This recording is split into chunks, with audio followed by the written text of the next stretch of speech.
யார் மனதையும் புண்படுத்தும் நோக்கம் இல்ல. எல்லாருமே வரணும். என்ன நல்ல செய்தானே வர்றாங்க, நல்ல செய்தானே வரீங்க, நல்லா வாங்க, எல்லாருமே வரலாம். இங்க அந்த பயம் இருக்கட்டும். என்ன வாங்கினா அண்ணா வாங்கினாங்கிற அங்கே தமிழ்நாட்டுல ஒரே ஒரு அண்ணா, எந்த அண்ணா அறிஞர் அண்ணா மட்டும் தான் எனக்கு தெரியும்.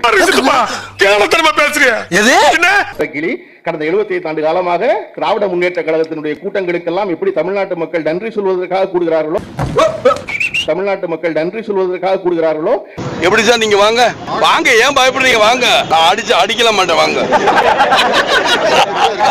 அதாவது பாவிஜி அவர்கள் சொன்னாரு, அண்ணன் வந்து கருப்பழனியப்பன் வந்து தோனி போல அப்படின்னு. எப்படிடா? அதனாலதான் என்னை கடைசி இறக்குனது. அதனாலதான் கடைசி இறக்குனது. அதுல முதல்ல பேச வேண்டியவன் தோனிக்கு நல்லா கடைசி இறக்குனது மேடையில. No problem. வித்தை கவிஞர் விஜயாவது பேர் சொல்லுவாருன்னு நினைச்சேன்.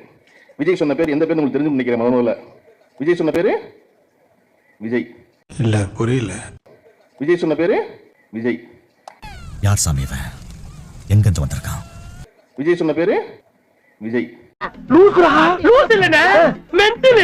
நடிக்க மாட்டேன்னு சொல்லிட்டு போனால் பூரா திரும்ப நடிக்க வந்துருச்சு.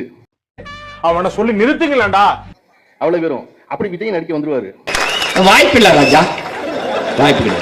விஜய் சொன்னார்ல, தமிழக வெற்றி கழகத்துக்கும் திமுகவுக்கு தான் போட்டி, எங்களுடைய ஒரே எதிரி திமுக தானே பாருங்க. அதை முதல்ல சொன்னவர் காமராஜர். எங்களுடைய ஒரே எதிரி திமுக தானே.